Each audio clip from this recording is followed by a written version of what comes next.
armed, and you better hold your nerve, or you'd come away empty-handed. You might not come away at all. Today I was here with Pa, my Kalashnikov on full display, slung over my body. I loved this place, even though it also terrified the living daylights out of me. It made me feel alive. The first few times I'd come, I'd stuck to Pa's side like a barnacle on a boat. But now I felt confident enough to make trades of my own, and Pa trusted me enough to let me get on with it.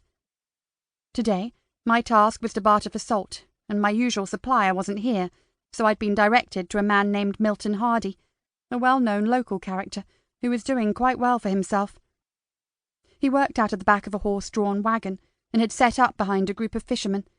The stink of fish was overpowering, and I held my breath as I sidled past. I knew Milton by sight, but had never dealt with him before. He leant against the back of his wagon, sucking down the dog end of a roll-up. "Hi, are you Milton?" I called out. He beckoned me over with a leer and tossed his roll-up onto the ground. I sighed and approached him, wary of walking into such an out-of-the-way spot. My hand shifted automatically to my weapon, and I left it there, finger millimetres from the trigger. Milton wore a suit, frayed at the hems and shiny at the knees. His hair had been combed back into a greasy quiff, and half his teeth were missing, which made me wish he would stop smiling. "Who are you, then?" He grinned. "Haven't seen you round here before.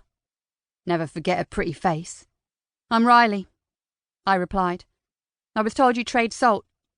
"Among other things," he said. "Best human-grade rock salt in Britain." He said, "Best prices, too." He undid the neck of a large blue polythene sack and scooped up a handful, holding it out for me to see. I took a step forward and pinched some of the crystals between my thumb and forefinger. I tentatively licked them. "Okay," I said. "How much of this have you got?" "As much as you need." "I'll take it all." He laughed. "Might be a bit rich for you, sweetheart. You don't know what I want for it yet." I waited.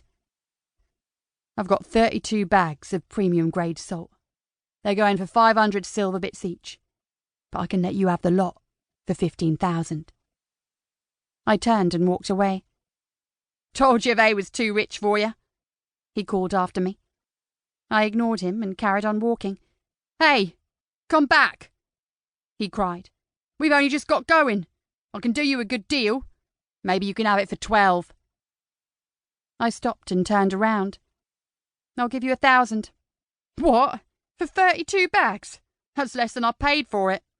"We all know you didn't pay a bean for it, Milton, so I'll give you 1,000. Take it or leave it."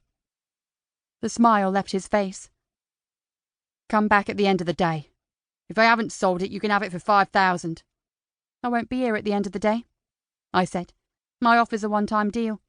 1,000 now, or I find someone else to do business with." Milton scowled. "Fine." "Sorry? Is that a yes?" He nodded. I did a silent victory dance in my head and headed back toward him, drawing out my knife with my left hand. His smile vanished. "What are you doing?" he asked. "Checking the merchandise." I gave him my best smile as I stuck the knife into the bottom of the sack. Milton immediately went to reach inside his jacket, but with my right hand I jammed the nose of my machine gun into his gut, making him raise his hand skyward. Funny," I said. "Why is there no salt running out of the bottom of the bag, Milton?" I sliced into the sack some more, and out dropped a chunk of wood shavings and a stream of dirty gravel. "Nice," I said, pocketing the knife. "Deal's off." "Can't blame a man for trying," he said. "I got the good stuff in the wagon."